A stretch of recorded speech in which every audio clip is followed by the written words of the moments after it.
Beberapa waktu setelah peristiwa di The Falcon and the Winter Soldier, Sam Wilson kini sepenuhnya menerima dia sebagai Captain America yang baru. Sam dipanggil ke Gedung Putih karena Presiden Ross yang baru ingin bekerja sama di sana untuk membentuk kembali Avengers.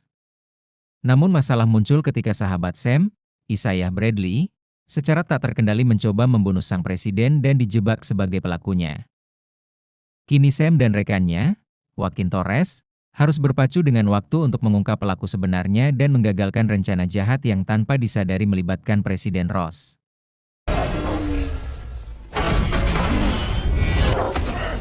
Dan inilah cerita film Captain America Brave New World.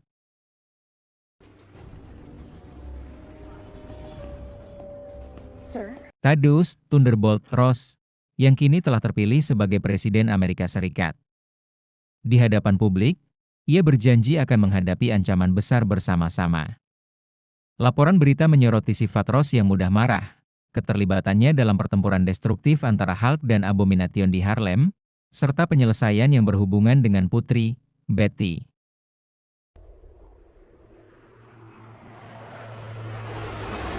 Lima bulan kemudian, Sam Wilson Captain America bekerja sama dengan Joaquin Torres Falcon di Oaxaca, Meksiko. Atas perintah Presiden Ross, mereka ditugaskan untuk memburu kelompok tentara bayaran bernama Serpent Society, yang dipimpin oleh si Dewinder. Captain America melacak mereka hingga ke sebuah gereja tua. Menggunakan perisai dan sayap mekanisnya, ia dengan gesit memberdayakan para tentara bayaran. Saat ia mendekati si Dewinder yang sedang mencoba menyandera warga sipil, Cap berhasil menyelamatkan para sandera namun tertahan oleh perlawanan seorang anak buah si Dewinder yang bertubuh besar.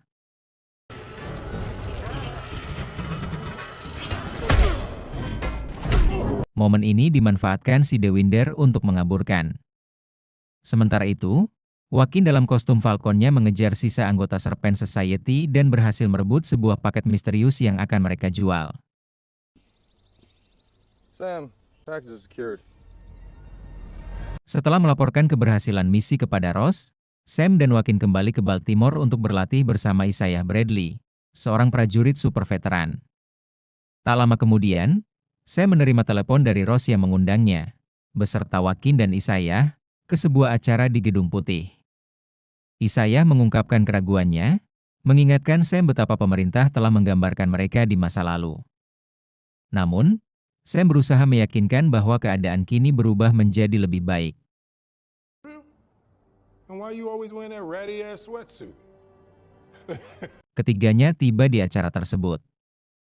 Ross mengundang Sam berbicara secara pribadi, menawarkan posisi sebagai pemimpin baru Avengers yang akan dibentuk kembali. Sam ragu, terutama mengingat cara Ross menangani perjanjian Sokovia, tetapi Ross yakin mereka bisa bekerja sama. Di hadapan para tamu, Ross mengumumkan penemuan adamantium di Celestial Island, pulau yang terbentuk dari sisa tubuh Tiamut dari film Eternals. Paket yang direbut Sam dan Joaquin berisi sampel adamantium tersebut.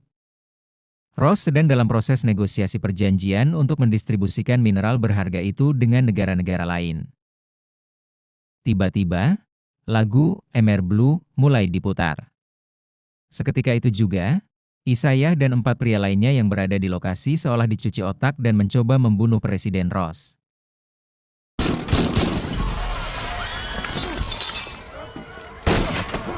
Ruth Batserap, penasihat keamanan Ross dan mantan Black Widow, dengan cepat melumpuhkan 4 penembak lainnya, sementara Sam berusaha menghentikan Isaiah.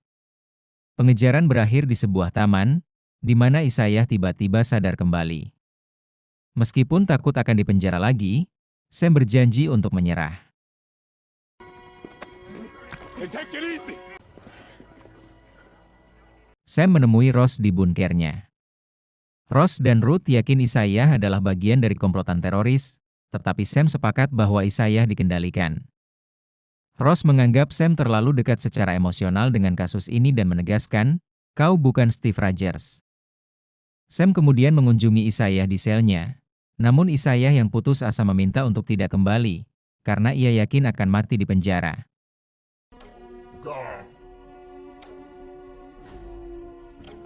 Sam meminta bantuan Joaquin untuk menyelidiki kejadian tersebut. Wakin memeriksa rekaman keamanan dan menemukan bahwa ponsel Isaiah dan para penyerang lainnya memancarkan cahaya sesaat sebelum serangan terjadi. Tiba-tiba, Sam disergap oleh si Dewinder, yang kini disewa untuk dibunuh.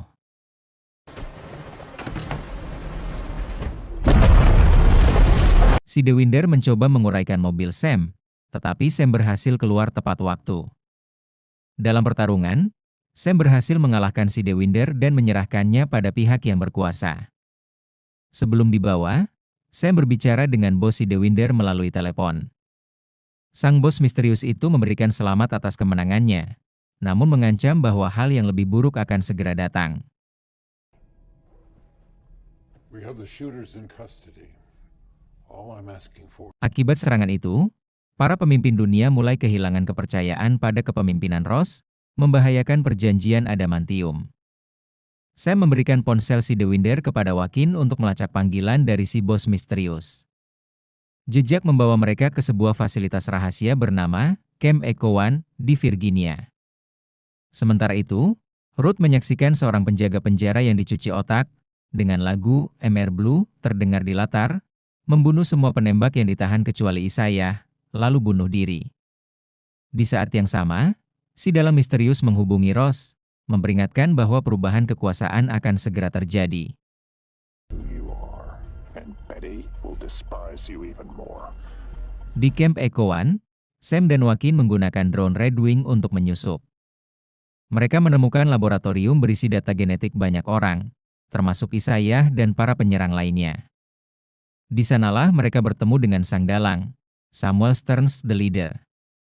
Stearns, yang ingin membalas dendam pada Ross, menggunakan sebuah mesin untuk menahan Sam sejenak sebelum melepaskan tentara bayaran untuk menyerang mereka. Don't be boring. Sam dan Wakin berhasil mengalahkan gelombang pertama, namun kemudian dihadang oleh kelompok kedua. Ruth tiba-tiba muncul dan membantu mereka. Saat mereka kabur, polisi datang, namun lagu MR Blue kembali diputar, dan para polisi itu kembali menyerang mereka. Sam menggunakan perisainya untuk melumpuhkan mereka sebelum ketiganya kabur dengan mobil van polisi.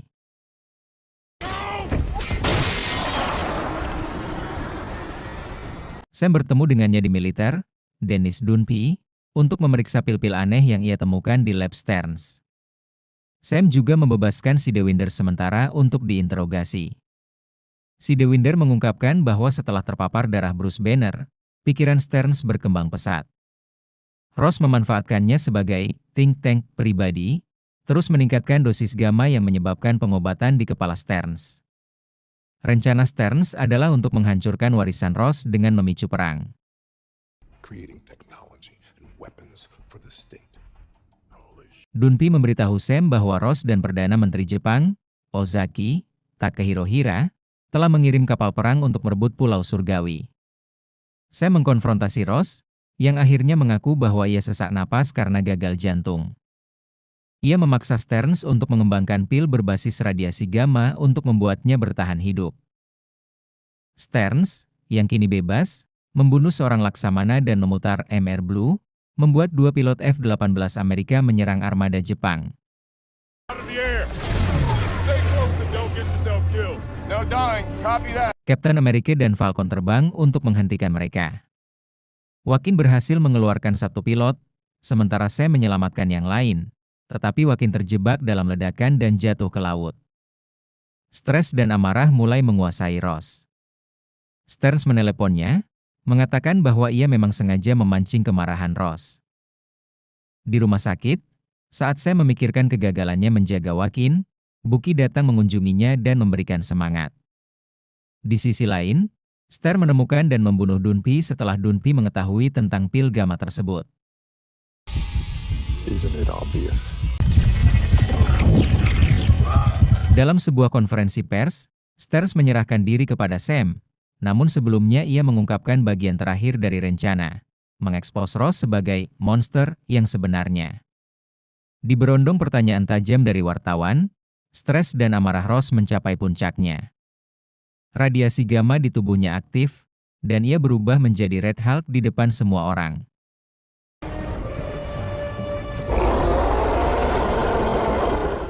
Pertarungan epik terjadi di halaman Gedung Putih. Captain America melawan Red Hulk yang mengamuk, menghancurkan sebagian bangunan dan menjatuhkan 2 helikopter tempur. Red Hulk berhasil merobek sayap dan merusak kostum Cap.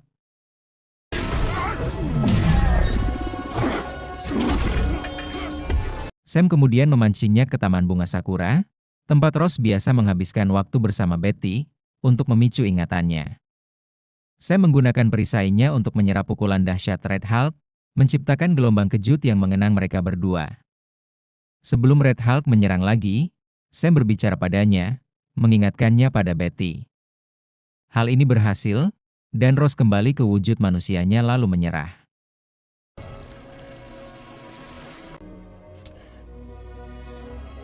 Isaiah Bradley dibebaskan dari semua tuduhan dan bersatu kembali dengan Sam. Gedung Putih mulai dibangun kembali. Sam mengunjungi Ross yang kini ditahan di penjara Draft. Di sana, Ross juga dikunjungi oleh putrinya, Betty.